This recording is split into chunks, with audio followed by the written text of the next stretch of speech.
How do news outlets get away with so much? So who was the first person that Rishi Sunak met externally after he was PM? Rupert Murdoch. Social media platforms need to embrace journalism. They need to reward accredited journalists. Imagine if social media editors in a news organisation were paid the same as correspondents. They'd do a lot better. Welcome to the Media Storm studio. We are so excited to be joined here today by two very special guests. Our first guest is a qualified barrister and media regulation expert who began her career in New Zealand before moving to the UK. She is now the CEO of the independent press regulator, Impress. Welcome to the studio, Lexi Kakonal-Kawana. Thank you for having me. Excited to be here. Do you want to compliment how I got your name right? Oh, it was so good. Perfect. My Kiwi pronunciation. Yeah, you can translate it back for the rest of the Brits who often get it wrong. Our second guest is a journalist, author and content creator credited with pioneering journalism on TikTok. Her reporting for the BBC and Vice News have won her awards around the globe, and her videos on TikTok and Instagram have been viewed more than 160 million times. Welcome to Media Storm, Sophia Smith-Gaylor. Thank you for having me. Thank you for being here. 160 million. Sometimes I feel like the viewing figures on TikTok just kind of go beyond comprehension. It just turns into a number it's just a big number. Is it weird? A lot of those are going to be my mum as well. Remember that. Bear that in mind. Yeah, probably 155 million or something. Wow. Bless. The first thing that we need to talk about today is the importance of media literacy, which sounds like a dull knockoff school subject, but actually, as we're here to persuade people, is really fun and really sexy and really important. So it's about learning how to tell truth from lies, or news from opinion, or bias from objectivity when it appears in our mainstream media. Lexi, first, could you just define for us the term media literacy and tell us why it's so important? Media literacy is one of these big terms that people like to load a bunch of meaning on. And I think people are a little bit intimidated by it because it does sound like a school subject or a PhD, and you have to do all this learning around it to get it right.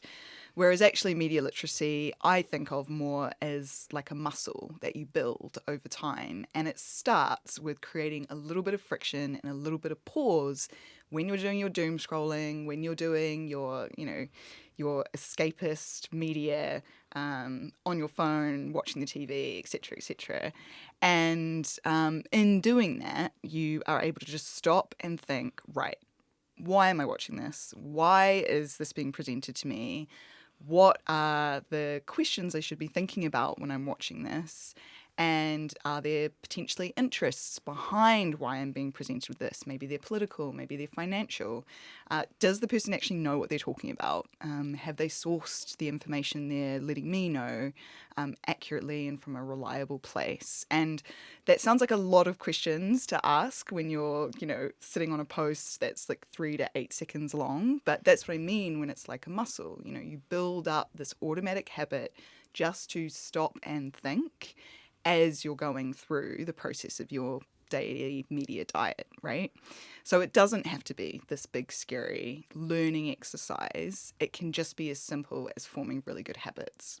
If media literacy is like a muscle and doom scrolling is one way that you can exercise it, then doom scrolling is like doing your daily workout, all right? Something that we can all feel okay about. I like that spin. Yeah. That makes me feel so much better about having to install an Instagram blocker app on my phone. Yeah. I'm just trying to think about how to sell media literacy, and I think I found my pitch. Yeah, I like it. I mean, it's so important, but it's also so underrated. Media literacy is not talked about enough or taught in schools. I mean, on this podcast, we're probably preaching to the choir here. But for the handful of people in the world who are not subscribed to Media Storm, why don't people think of media literacy as a vitally important skill, Sophia? Even just defining it, I don't think it sounds like the sexiest of topics. I think whenever we speak about anything being something literacy, there's a presumption that without these special lessons, you aren't going to know anything. Like, it always comes with that possible danger that people, whether it's pupils or news audiences, are going to feel condescended by it. That's a huge problem, I think, generally speaking, with any of us who are trying to work in the space where we want to encourage more media literacy. It's that, how do we do it in a way which doesn't sound like eat your greens? I think a lot of content, even so much sort of fact-checking content, fighting misinformation, it's very much eat your greens content rather than it actually being highly compelling, entertaining, engaging material that teaches us media literacy without us even realising that's what we're learning. That's what I think the best content in this space does that. We don't even realise it's giving us a media literacy lesson when it is. Yeah, absolutely. So we've got to make those lessons meaty, and we've got to make those lessons entertaining as well, which is something we're going to talk about later. Something that, Sophia, you really can teach a lot of journalists about. One of the reasons that it's so important, though, is because reading our news, I feel like it is maybe even increasingly easy to confuse news and opinion. Like, we supposedly distinguish between news articles, factual articles, and opinion pieces or op-eds, but the truth is much more complicated.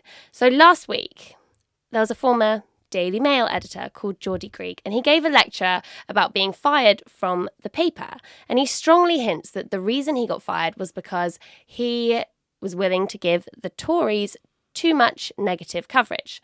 And this was coverage that we all read, coverage about Tory sleaze, about ministers using their positions to lobby for companies that were giving them hundreds of thousands of pounds, or about Wallpapergate, like Boris Johnson and his wife using taxpayer funds to pay for like £3,000 lamps and £10,000 wallpaper in a lavish refurbishment of number 10 Downing Street. So important stories, perfectly legitimate stories, but Greig said that the Tory cabinet expressed its displeasure, and 2 weeks later he was fired. He did say, of course it could all have been a coincidence. But I guess what this story tells us is that it's not just how newspapers cover a story that matters, but whether they choose to cover it at all. This is a clear way their political agendas come through without technically breaking any rules, and someone is making these decisions. So this raises the general question about who are the powerful people at the helm of our newspapers.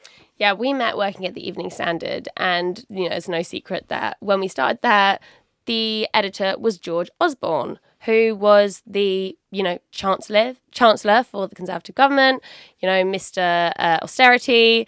And when he came to the end of his position, the editorship went to Emily Sheffield, who is the sister-in-law of David Cameron, who was George Osborne's boss.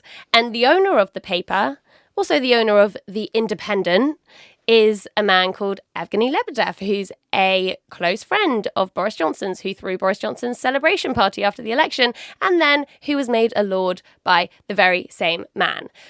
These are not dirty secrets. Like, this is the reality of our media. But I don't know if newspapers are transparent enough about their political affiliations and the personal links between their owners and editors and political figures. So, Lexi, do you think that they are transparent enough about these? Do you think these links are even okay in the first place? Oh, absolutely not. That's the kind of, obvious thing about the media class and the political class that exists in Britain. And my experience as an immigrant coming over to this country was that we had all heard about the partisan British press. But until you're here and you live it and you see these relationships and how they work out and the level of influence and power they have, you have no idea. So it has always been a real surprise to me that, the British public, aren't up in arms all the time about this. And, the fact is there's no requirement that newspapers are impartial and balanced and that they declare their interests.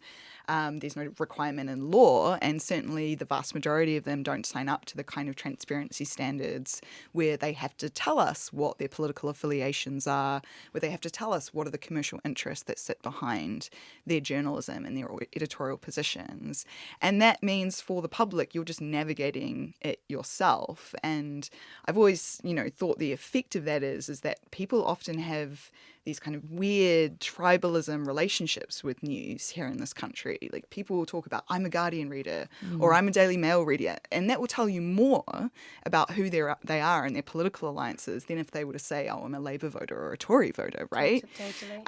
And so, we've had opportunities to try and change this, to try and break open the relationship, to have independent inquiries into the relationship between the political class and the media class. But unsurprisingly, they both have vested interests in keeping those relationships under wraps, not being transparent about it. So they've quashed every opportunity that we as the public have had to try and, shine a light. Sunlight's the best disinfectant on these kind of issues of corruption. But until we get kind of courage and conviction from within the political class and media class to do something about this, it's going to be really hard for us to identify what those relationships are and how much influence that has over political life and media output. And that sounds really dark and really shady. I wonder, Sophia, working as a journalist, have you ever felt the pressures of those political affiliations, or do you see any issue of them, as someone working on the inside? 100%. I mean, I've been transparent about one of the reasons that I left Vice News when I did. There were several reasons, but one of them was that there was a story that we were unable to publish at the time because it was about LGBT refugees leaving Saudi Arabia, and because of links within Vice News, a deal that was inked that we didn't even really know about somehow impeded that story from getting published. So I've seen it. I've seen it from the inside. I suppose in other cases, even just what you were speaking of, I remember being taught about the political biases of British newspapers at school. I remember it was in a PSHE lesson. And in my other work, for example, when I've looked at sex education, which is often taught in those PSHE lessons, I know how under-resourced and under-supported teachers feel. So it's in exactly the same lessons where they're saying that they're not getting enough support to teach online harms, for example, a really important part of sex ed. I can see how news literacy sort of would be part of that. And obviously, if teachers are not being given the right resources and quality training to teach people about that kind of thing, if you're not going to learn about it at school, okay, so where do you learn about it? I can remember doing our masters that we did together, Helena. And when you do broadcast journalism masters, you learn about how effectively what we have in the UK is the opposite of the US in terms of they are allowed to have really partial broadcast media and actually way less partial newspapers, and we're the opposite. We have an extremely partial newspaper industry, and then we have the BBC. We have public service media. We have all these rules, Ofcom rules that are placed upon broadcast media. And it had never been illustrated to me to that degree until I was training in order to be involved in it myself.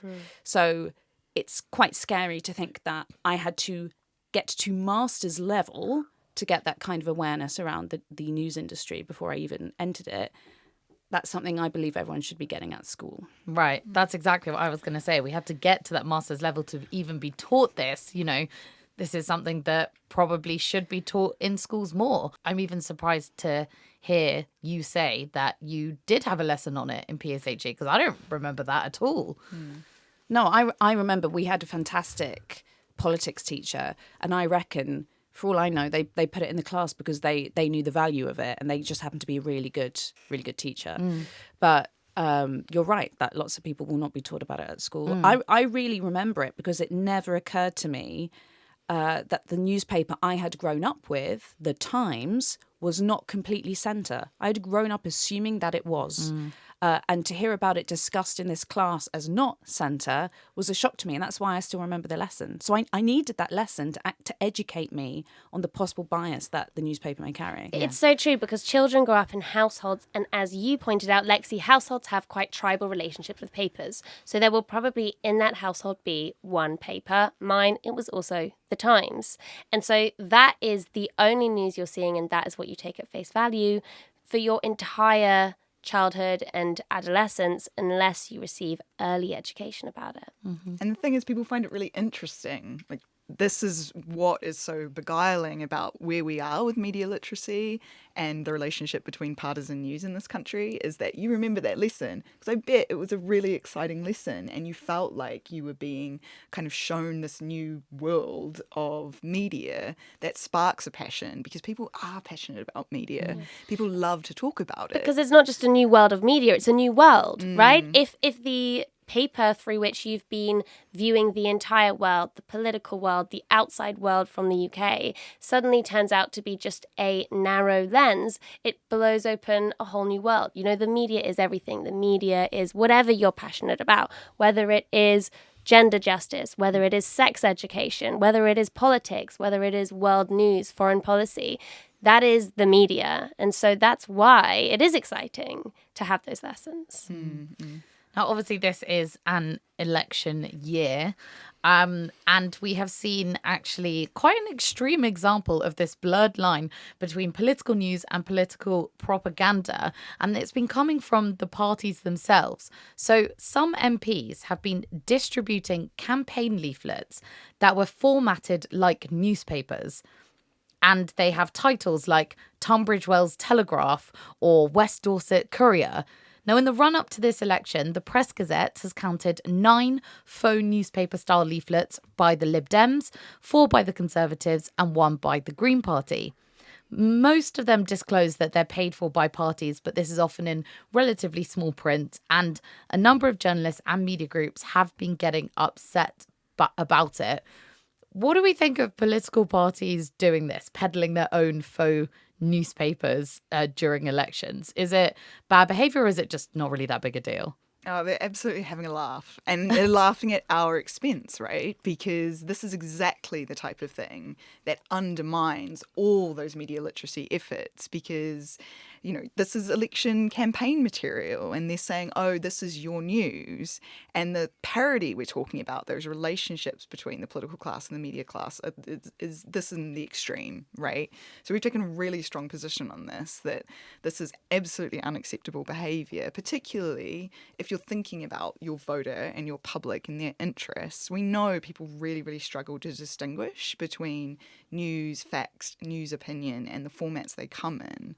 So I just think they're just having a laugh at our expense here, and they know what they're doing, and they've got no justification for doing this whatsoever. What do you think?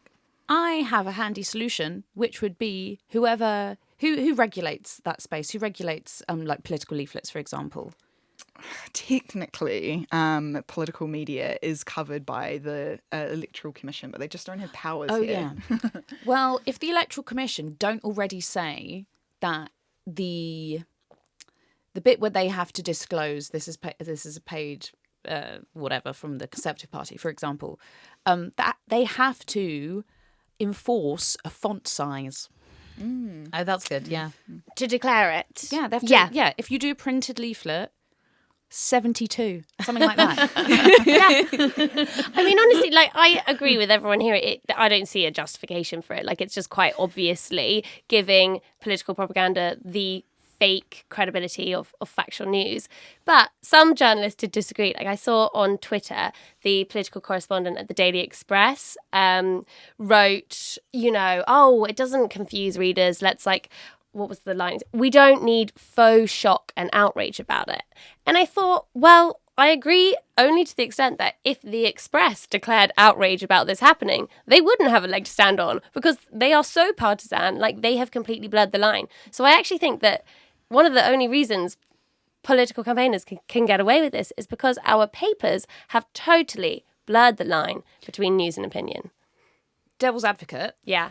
This is also my opinion, but I do value and enjoy the fact that we have the option of very impartial broadcast media and partisan press. I would advocate people read more than one paper. So I'm not saying that you only read one sort of news source from one viewpoint, but I think it's immensely valuable being able to read diverse perspectives where opinion and analysis that's informed by a level of subjectivity can come through, because that does help inform where I stand, often far better than dry, boring, often sadly is the case for impartial news copy, but it is the case. It's just like, oh, we don't know this, we don't know that, but we do know this, and there you go. It's like, great, thank you. I want to be told what to think by people I admire. Yeah, no. And I want to know why they think that. I totally agree. And I think that that is so valuable. But for me, the issue is when partisanship is not declared. Yeah. When opinion is dressed up as news. And it's not just op-eds in which the partisanship comes through. It is headlines, it is news articles that are framed as if they are pure fact, and they're not. And without media literacy taught in schools, people reading it, I don't think know that it is just one side of the story. I think they think that they have their opinion pieces where they get that strong declaration from someone that they look up to. And then they get the news articles where they're just getting, the facts, and they're able to draw opinions from it themselves. And for me, that's the problem. It's that lack of honesty about how unobjective our news really is. Yeah, I think what's really interesting is that when people think about partisanship, they often think about it as just political partisanship, right? It's about political parties and which ones the newspapers endorse. And if it's a newspaper that endorses the Conservative government throughout a Conservative government's tenure, they're going to be sympathetic to that government, right? And I think that's just such a narrow way to think about partisanship now, because there are so many aspects of public, personal and civic life where you can have partisanship.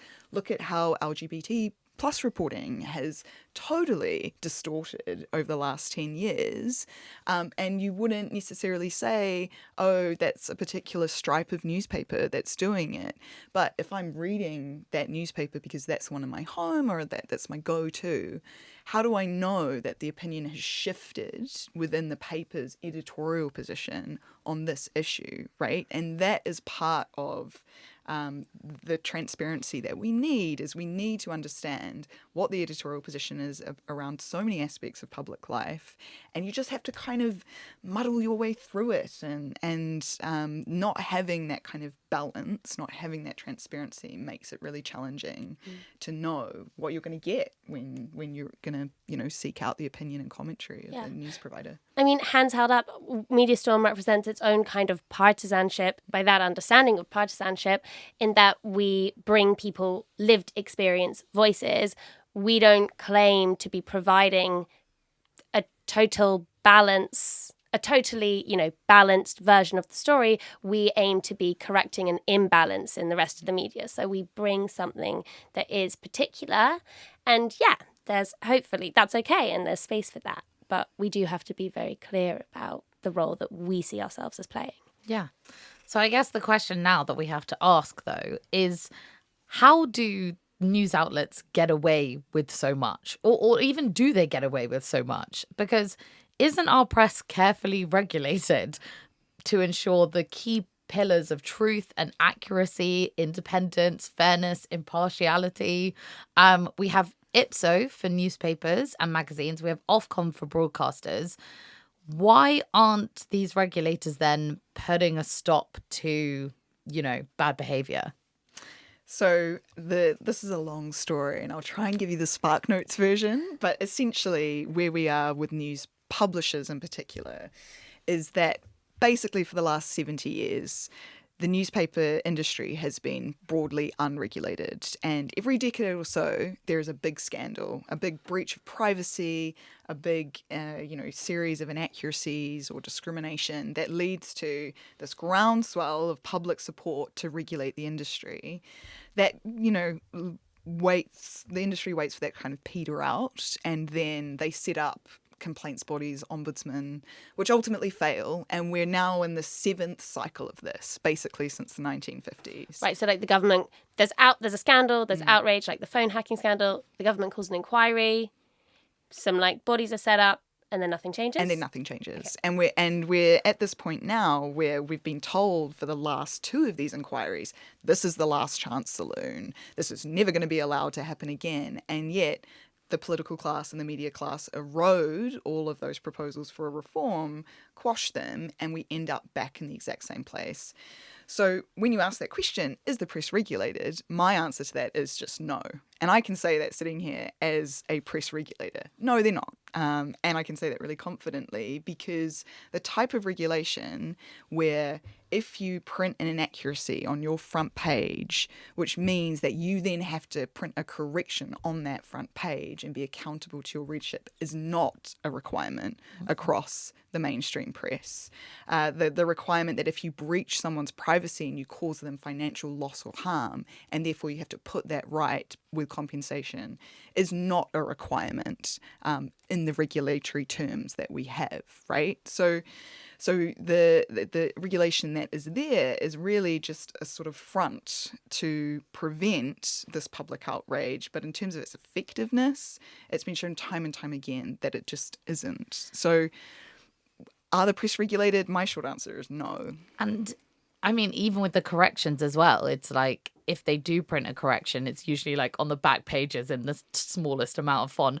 And some of them are so important, and nobody's going to read that. So can you tell us why your team at Impress basically decided to create a whole new system of press regulation? Well, for that reason, it's the definition of insanity to, try the same thing twice and expect a different result, right? So Impress was all about trying to do something that was radically different, really disrupt these patterns that were still leading to lots of harm to individuals and groups in society because of unethical news reporting. So rather than being set up by the government, rather than being set up by the industry, we were set up by civil society and free speech advocates and news publishers that wanted to be ethical. And so it's a really interesting model. It's a really transitional model that says, why don't we create standards for and by the public rather than by newspaper editors? And why don't we create a system where you are accountable and there is effective regulation for breaches of those public standards? And, we've been really, really encouraged by the fact that hundreds of news publishers have signed up to this because they want to do the right thing. But it's still a minority of the industry because there's no requirement to adopt this kind of regulation. So what we need really is the public to demand it, for the public to support those publishers that do sign up to effective regulation. And, in that scenario, what we can build is a better media ecosystem overall. So if we need the public to say, oh, hey, our media is marking its own homework, maybe we should mark it for them. What is the solution there? I mean, Sophia, do you have any views about how we can improve public media literacy, media engagement, and get these solutions in place? I mean, it's going back to eat your green stuff, and I hate eat your green stuff. So what would have to happen would be quite high level thinking and focus grouping and trying to understand what is the most compelling messaging to persuade someone to feel like they can engage in that and sort of advocate for it. It's an extremely difficult job. This is the kind of work that, for example, people fighting the climate crisis have had to do for years and years, trying to work out what is the message that activates people the most to care about what's going on with our planet. The same thing, the same kind of research, the same kind of funding and money has to be injected into working out what messaging works the best. For example, in this case, the British public. So in order to get that grassroots support, you need a top-down strategy. You need funding. Are there policy changes then that Impress advocates for that would help with the solution? Yeah, I mean, for me, it's really interesting, right? Because the political class are part of the problem. So trying to go to them and sort of with a begging bowl and saying, help us change the media for us, I always find as a double-edged sword. There's certainly policy changes we would advocate for around improving access to funding for media literacy, around improved transparency, particularly around the freedom of information in government, better support for the labour conditions of journalists, etc.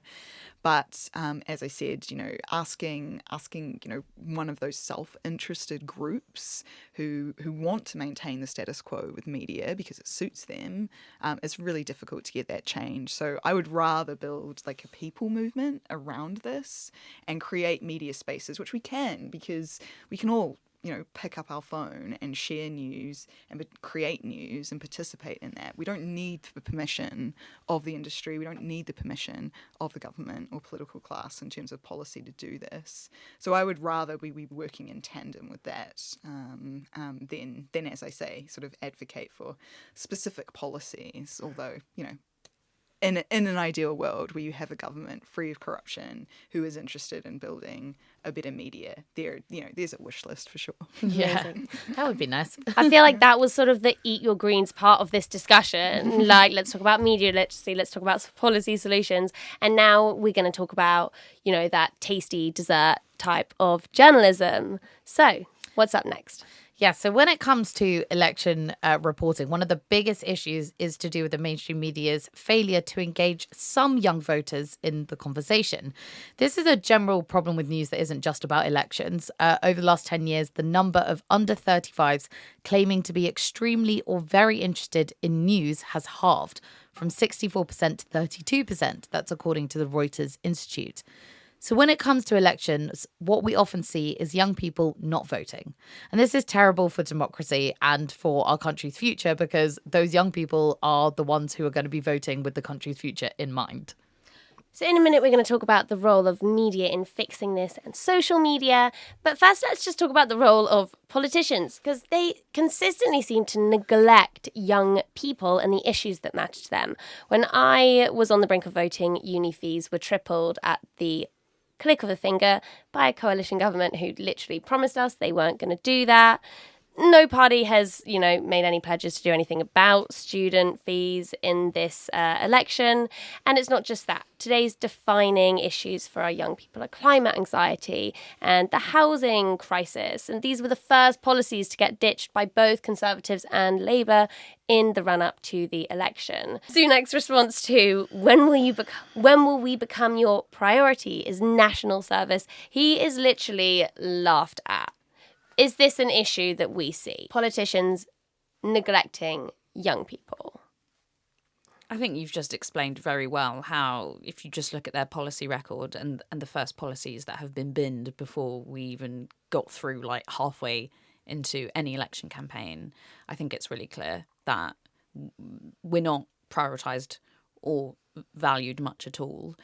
And then if you look at their decision ultimately to avoid the platforms that matter most to young people right up until they couldn't ignore them any longer when the election campaigns began. So that's when the majority of the main political parties all onboarded onto TikTok. They only did that when the Rishi Sunak announced that it would be the 4th of July that we'd have the general election. Interestingly, Rishi Sunak had been Instagramming an awful lot prior to that and it's paying him dividends now. Like, he's getting extremely good engagement on Instagram because he had the audience mobilized already. But on other platforms, generally speaking, I mean, they've done an appalling job. Did they completely then underestimate the power of TikTok before they just all decided to hop on board the train? Yeah, we have to remember that politicians being on TikTok is a different climate to politicians being on other platforms for two reasons. One of the reasons is that TikTok is not a Silicon Valley app. It is, people bang on about the Chinese Communist Party and their possible involvement, which the evidence of which data sharing, it's always worries rather than evidence-based. It's always precautionary. The other thing is that unlike the other social media platforms that politicians will be engaging on, you cannot pay for political ads on TikTok. It has to be organic content. And for lots of digital teams, for political parties and candidates, they like being able to confidently rely on an ad, especially because they'll be able to target it. If you are left to the wild abandon of the TikTok algorithm, you actually don't know where your video is going to end up. It requires strategy and expertise to craft the video in a way that it hopefully reaches the demographic you wish to target. If we're talking about TikTok, we're talking about all British adults, but we are talking about more younger British adults than we are older ones. Again, different dynamic and demographic to other platforms. So what have politicians done? In the past, they've just prioritised the ones where they can control the content more and where they can reach older people who are more likely to vote. That is actually huge that TikTok doesn't allow political ads. I mean, we've seen the Cambridge Analytica scandal in recent years and the role that targeted political advertising has played in, manipulation, disinformation, selling of people's data. So we talk about, social media as a bit of a wild west for regulation. That seems like a really positive step. This is just me hypothesizing. Why did TikTok not want to have political ads? How much money could they be making right now if they were accepting lots of money? I think it's for what you just said. It's being able to escape possible horror stories that would dramatically impact PR for an app that already gets a lot of bad PR. And the other reason is the regulatory pressure on fighting misinformation. Allowing political advertising is basically guaranteeing you way more mis and disinformation that you have to combat. And if you're there not wanting to pay for any more content moderators, human content moderators, not AI ones, it's probably a smart decision to not allow political advertising that's paid. Absolutely. Something else that we have seen in the run up to this election with politicians on TikTok is that so Nigel Farage, who leads the Reform Party, he has 3 times as many TikTok followers as the Conservatives and the Labour parties put together. And what we've seen during this year of elections is centrist mainstream parties losing young people to more kind of fringe, more radical parties. Recent European elections saw young voters help drive a far-right rise in countries like France and Germany. Here in the UK, lots of young voters, who feel disaffected with Labour are going to vote Green. Nigel Farage has all of these followers. Why do you think that is? I mean, taking my sort of press regulator hat off and talking more about the tech and digital space, Nigel Farage as an operator is very good at the algorithm, right? Because and we've been talking about this for about 5 to 10 years now since Cambridge Analytica, but algorithms are designed for engagement. And engagement means high emotionality, high resonance, high affinity, and creating a sense of community and tribalism around an issue, right? And the platforms are incentivized to increase that engagement because what sits behind them is an ad revenue model, right? In the vast majority of these platforms' design. So, I just think the approach of some of these parties is the same as any user who is trying to build an audience, to build engagement, and on political issues in particular, who can be more outrageous, more sensationalist, more scandalous, not engage with dry, boring policy issues than a person that is, as we know, a sort of racketeer, profiteer, who is building, not even a party, but a company around, some of the most radical far-right issues that we've seen in the country. So that is part of it. And unless we're disrupting those incentives, unless we're disrupting that engagement, unless we're driving down that ad revenue model, none of that's going to change. That sounds like quite a scary thing, and it is a really real danger, this threat of polarization as people move away from the centres.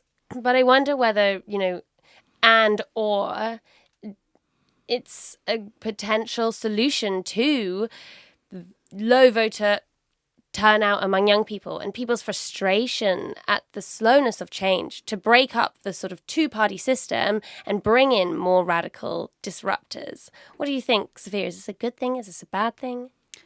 I think the dumbest thing that political candidates did was not join TikTok years ago. In 2022, Nigel Farage joined. They should have thought, crap, we need to get on there as well. They didn't, perhaps because TikTok was being treated as this geopolitical football because of where I've said it's based. Perhaps they didn't have the resources to do it.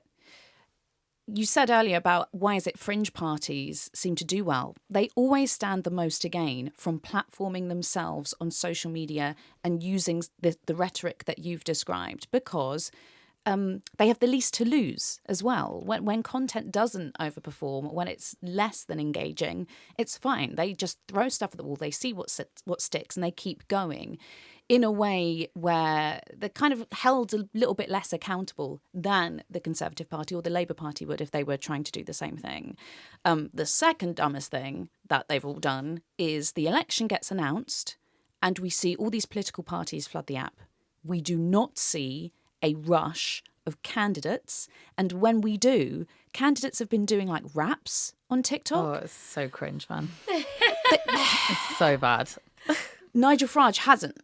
Right. Nigel Farage, I'm not saying he's not done comic content because he has, but the comic content is very in line with the general personality that he puts forward. It's extremely authentic. We know it's him being himself, even if it is a character that he plays, and people are engaging with it. A rap someone does when they've never done one in their entire lives and probably never will again, it doesn't quite have that appeal.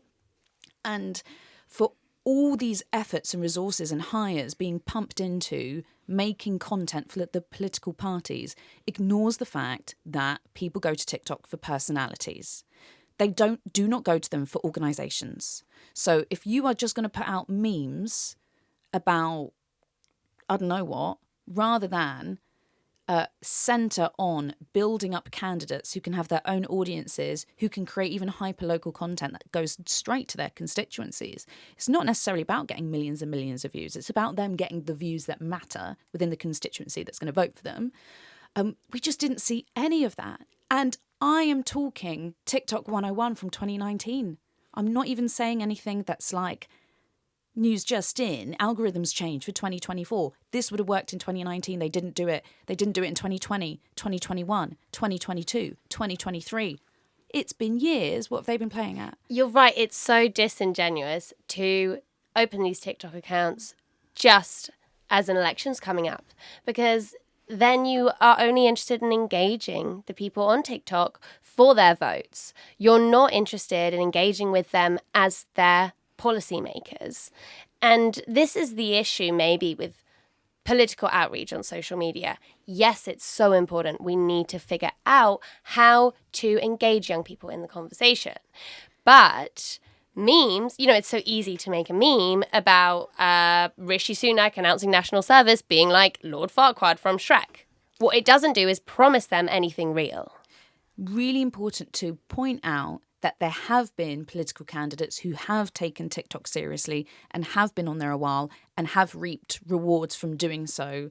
So it's important, if we're going to talk about Nigel Farage, it's also crucial we add Zara Sultana is an example of a Labour Party politician who took TikTok seriously early on. If you look at Zara's profile, lots of the videos are actually speeches that she's been making in Parliament. This is high quality content that's serious. It doesn't have to resort to being silly or making incredibly short content to game the algorithm into liking you. She's there bringing policy and seriousness, has over 400,000 followers for doing so, a nice engagement rate.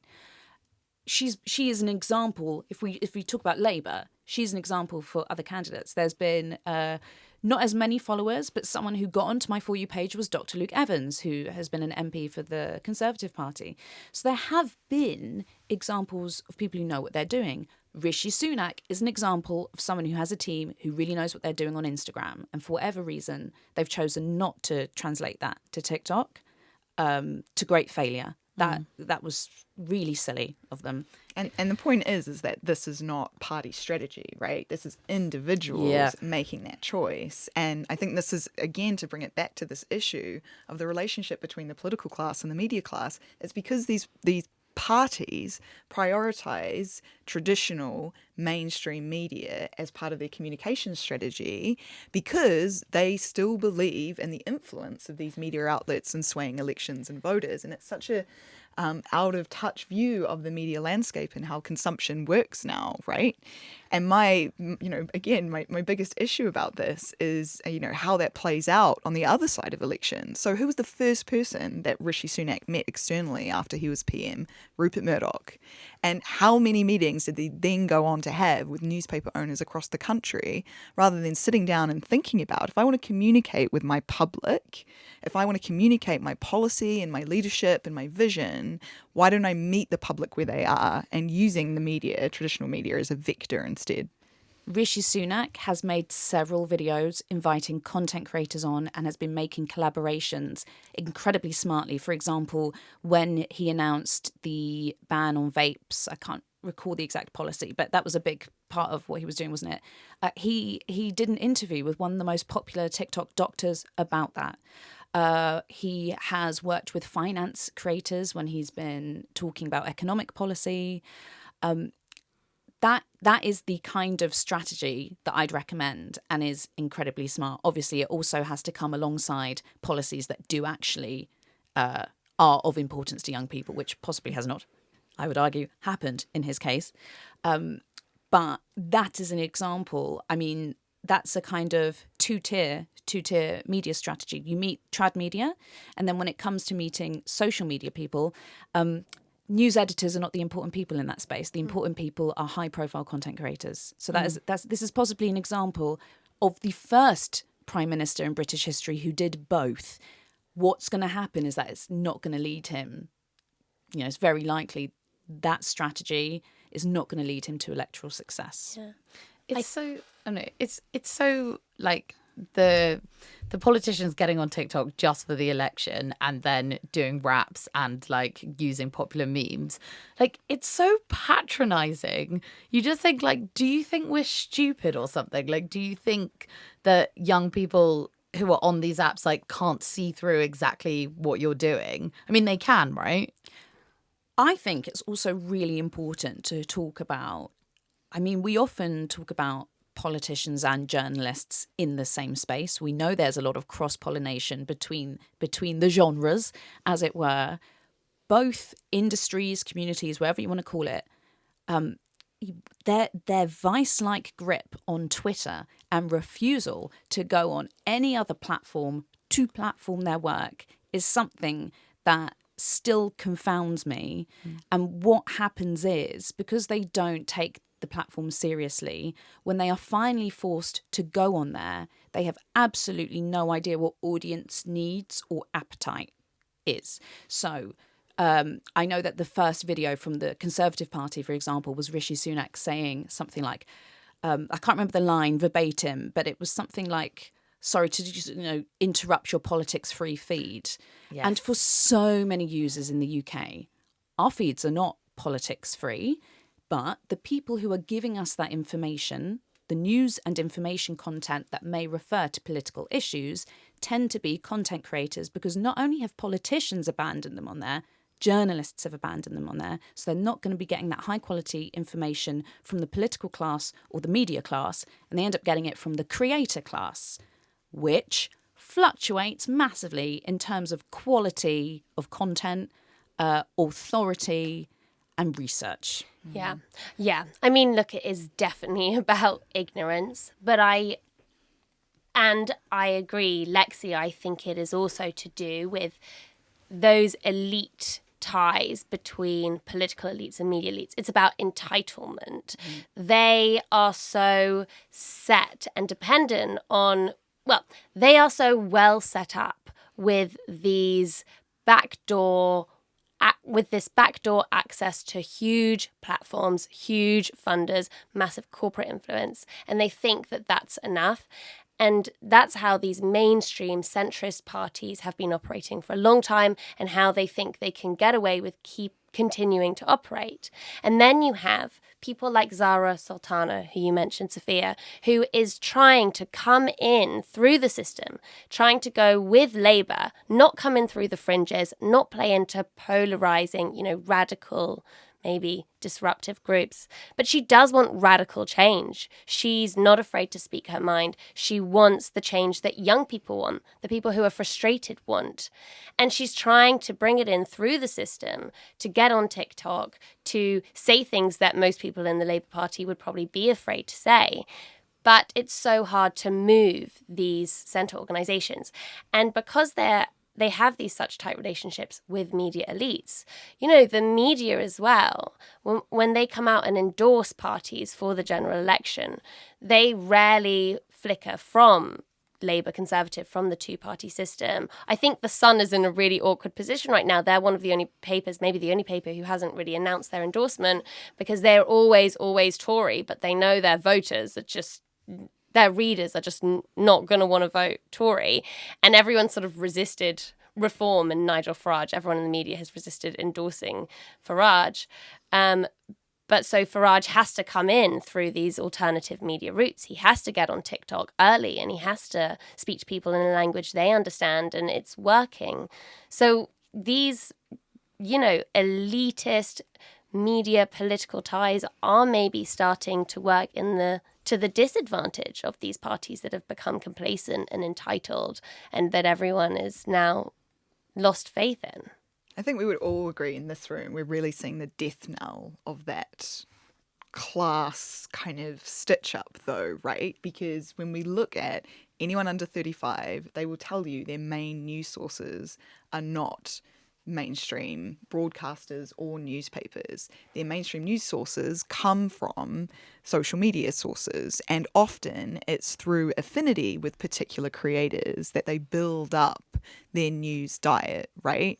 And so for us as millennials and Gen Zers, as we start to age up, I think the system is going to experience a real shock as we start to see drop off in media use of these particularly, elite sources that we currently have. And what I think is really exciting about that, but also really challenging, is all of a sudden we're going to have a really fragmented media space where if you ask a person, what are your top 6 news sources, it's going to be completely different to what a previous generation said were.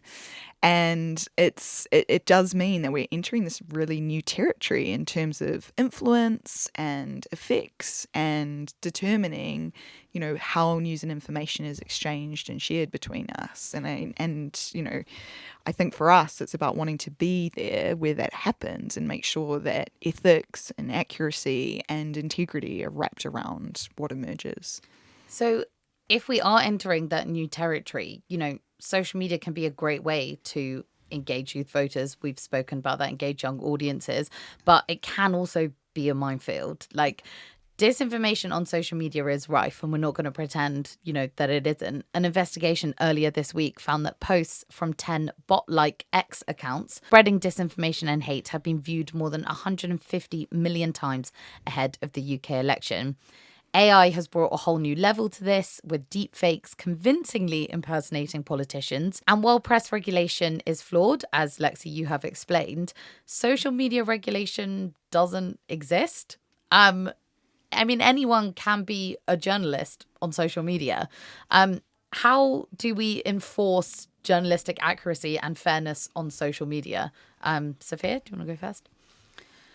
Far more responsibility needs to be placed on platforms themselves, because I know I've been in the belly of the beast, right? So I've seen most of the sides of the problem firsthand. I have seen, for example, how news organisations do not prioritise well-nourished social media teams where talent can be incubated and where high levels of resourcing and investment can create content that goes viral before the disinformation does. So it's this idea, especially in public health messaging, where we don't only debunk, we pre-bunk. And making very high quality content around that would be really good for our news environment. Imagine if we had more of that, platforms really would have no excuse when it comes to, hang on, all of this disinformation's gone viral on here. Why haven't you been heating, a term used to describe attention that a platform may give to a video to try and encourage its audience to gravitate towards it if perhaps they wouldn't organically do so? Why can't platforms and news organisations work a bit better to do more of this heating, especially around touchstone issues, for example, elections? That would be a perfect time. Another excellent time would have been during COVID-19, where I believe it did happen on occasion that videos would get heated if they were from reliable sources trying to share information. The thing is, platforms don't have anything to heat if we're not giving them the high quality news content in the first place.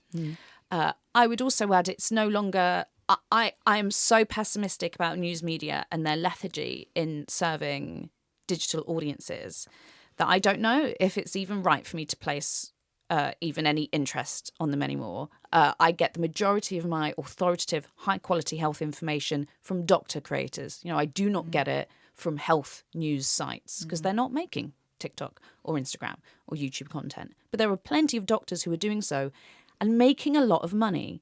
The thing that always blows my mind is that content creation for people who get involved in it is not only profitable, it is so much more lucrative than journalism. So much more so. And you'd think that you'd think that media organisations would want to cash in on that. And instead, it's still like, we're more important than you. Yeah, I have to say I really agree with that, because I do remember while working in a mainstream media newsroom, I was a video journalist, and I would go out, I would make the videos for the news site, for the digital site, get those done. They were long form videos. And then, they would say, okay, now just turn it into a TikTok. As if that was a really simple, easy thing to do, as if I could do it in the last 5 minutes of my shift, as if I didn't have to put time and attention and work into doing it. And then when you actually, try and sit down and to turn it around, you realize it takes a lot more than that, because you have to think about, what does your audience want to see? What parts of the video am I going to put in? How long is it going to be? Am I going to do a piece to camera? You have to think about all of these things, and the arrogance of these newsrooms being like, oh yeah, use the last 5 minutes of your shift to just make a TikTok. Imagine if I'm just throwing this out here because I think it's a fun thought experiment. Imagine if social media editors in a news organisation were paid the same as correspondents. They need to be now. Imagine, yeah. But they do a lot better. They do a lot better.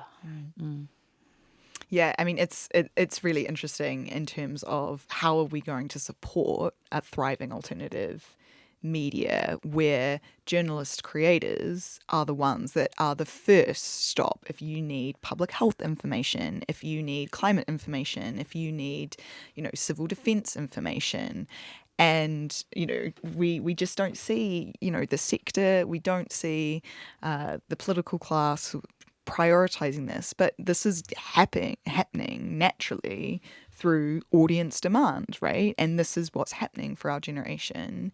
We're going to age up into a context where journalist creators are going to be our first, source of news. And I just think there are so many people that are, again, going to be blindsided by this when this starts to really have the impact that it will have.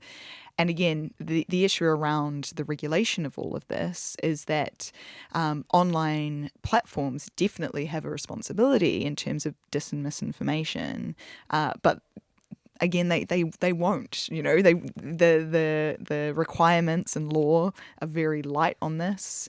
If it doesn't serve their business interests, they're not going to make it a priority. So again, this is going to require a sort of public demand for this kind of content, which there is. If you think about your favorite creators, of course there are authoritative news sources among them. They might not be the majority, but people still want news. They demand it. It helps them make sense of the world. They want to know what their favorites think about the issues of the day.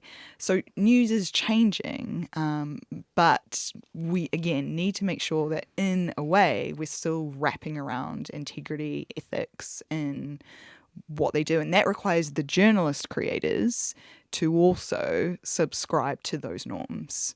Yeah, it sounds like a two-way street.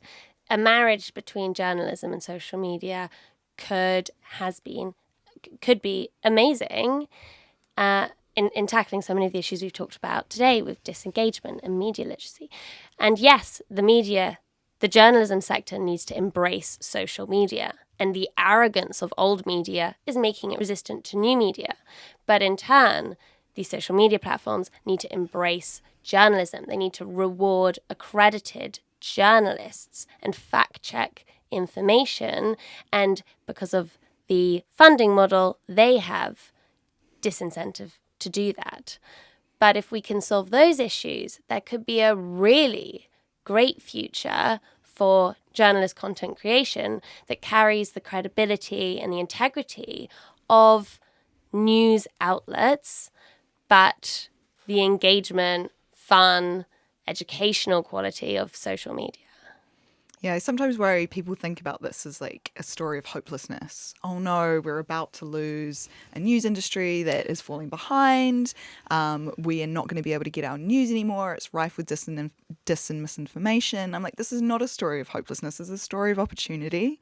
You know, the old guard have, done their job, they're falling away in terms of relevance. We could create a whole community of journalists and creators in this country who want to band together and, again, create a new media and a new media experience that we can all get behind, that's founded in things like public interest information, that is fun, that is engaging, and keeps us all informed and does all the things that news should be doing, educating and holding power to account, etc., etc.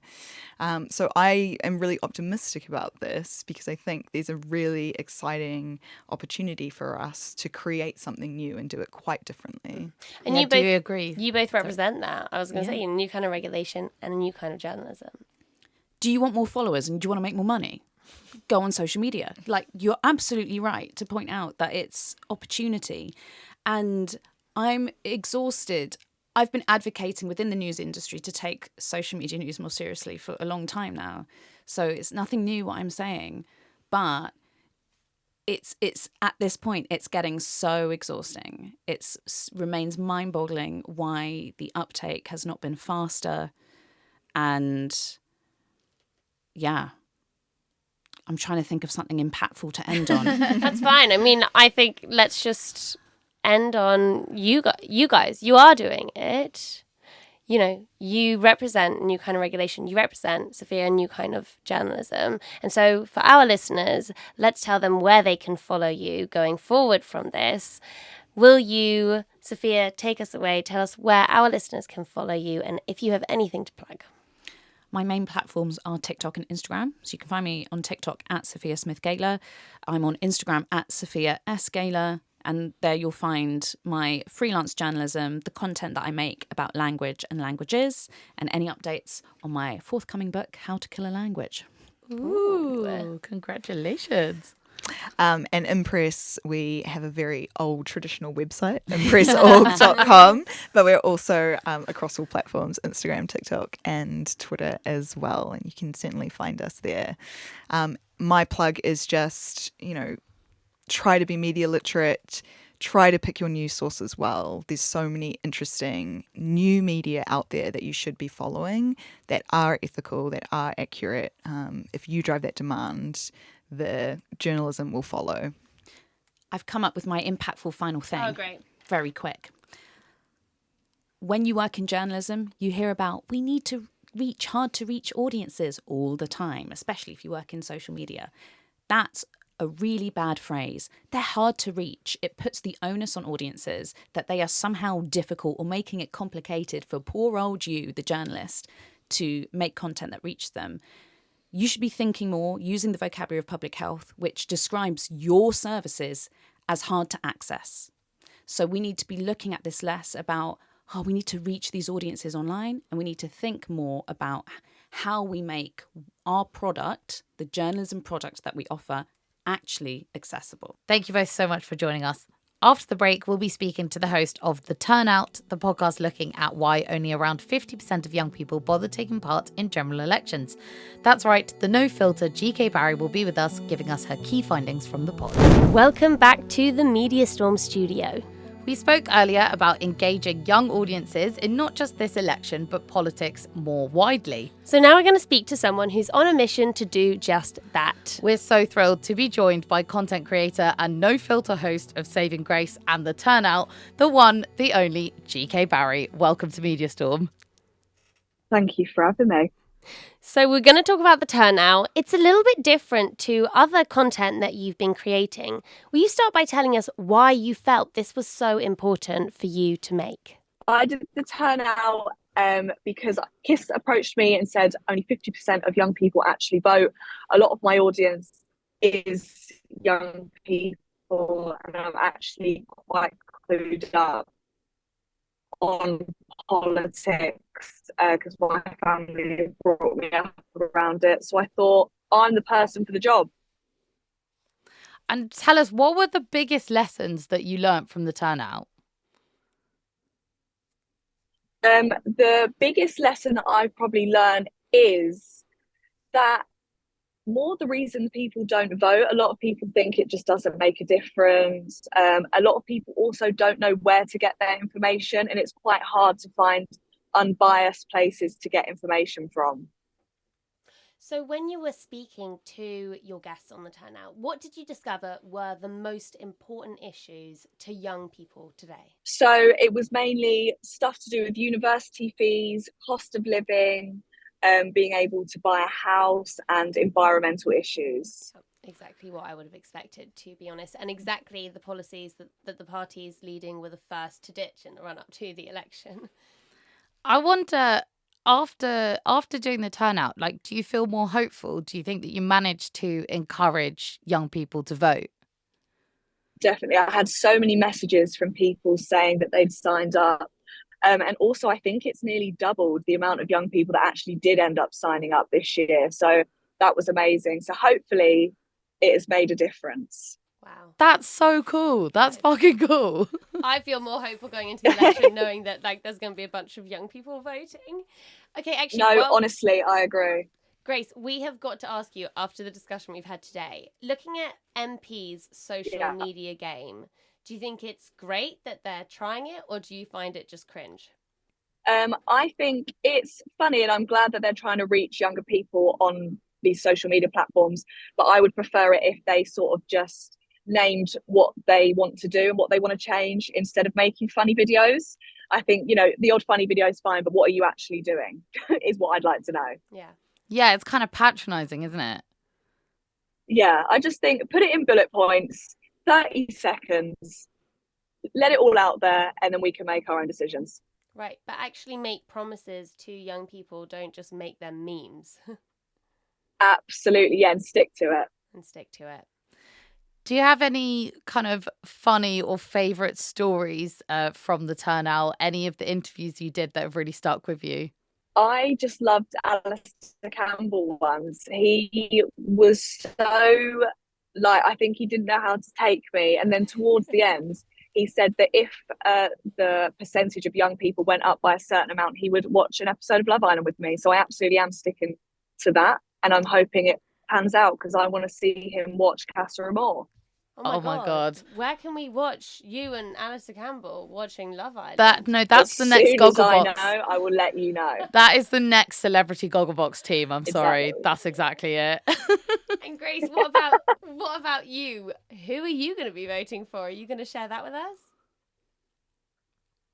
So I have to remain neutral, but I think if you've listened to the turnout, I think it's quite obvious who I may vote for. Well, by my reactions to things. There's an incentive for curious listeners to go and check the turnout if they haven't already.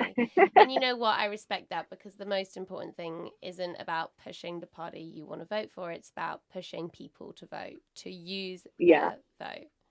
And with as long as you vote, I don't care who you vote for. So with that, I think we're going to go and vote.